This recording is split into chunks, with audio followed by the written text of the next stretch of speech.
Actually, hindi na yan makontrol ngayon ng mga DOA kung mag-increase man bawat litro ang mga gasoline station. It is because wala talaga supply unless the DOA will prepare the price protection sa mga gasolinahan. At saka, prepare din sila na dapat may mga consistent supply sa bawat gasolina. So that was the time na pwede sila magsabi na huwag itaas ang presyo. At the same time, wala nang dumarating na order from Middle East.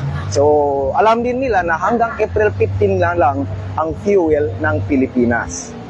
So, yun na lang. So sabi nila sir, hindi sila Na wala.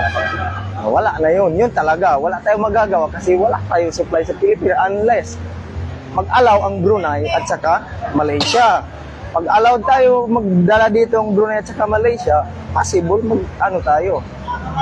Pwedeng bumaba yung fuel. Pero let's say for example, settle na ang sigalot sa Middle East. Aabot pa yan ng buwan bago mag-roll back ang fuel. Kasi matagal pa yan ang loading from Philippines to Middle East or from Middle East papunta sa Pilipinas. So doon pa lang tayo magkakaroon ng mga konting rollback. Pero as of now, nawala talaga. Yes. Mr. President, with the expected oil price hikes in the coming weeks and disruption in the global supply chain, I think it's also a fair assumption na tataas din po ang presyo ng ibang mga consumer goods. Are there certain goods that we are bracing for, and what interventions are in place? Well, it all depends on how long this lasts. Kasi kung matagal ito, doon mararamdaman. It takes a little while for these price shocks to go through the system bago maramdaman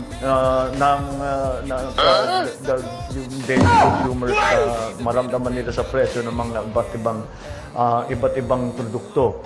But because there will be, siyempre magkakaroon ng effect yan pero yung mga halimbawa, the only place where the transport has been disrupted is really in that area. So even if you think about it, yung mga barko na parating na rito, papunta, mag-deliver ng mga goods, they are still traveling. So that's why I'm saying it will take time for any of the effects of the oil price shock to work through the system. And of course, the prayer that we have is that before they work their way through the system, matapos na ito. So that hindi na masyadong maramdaman ng tao.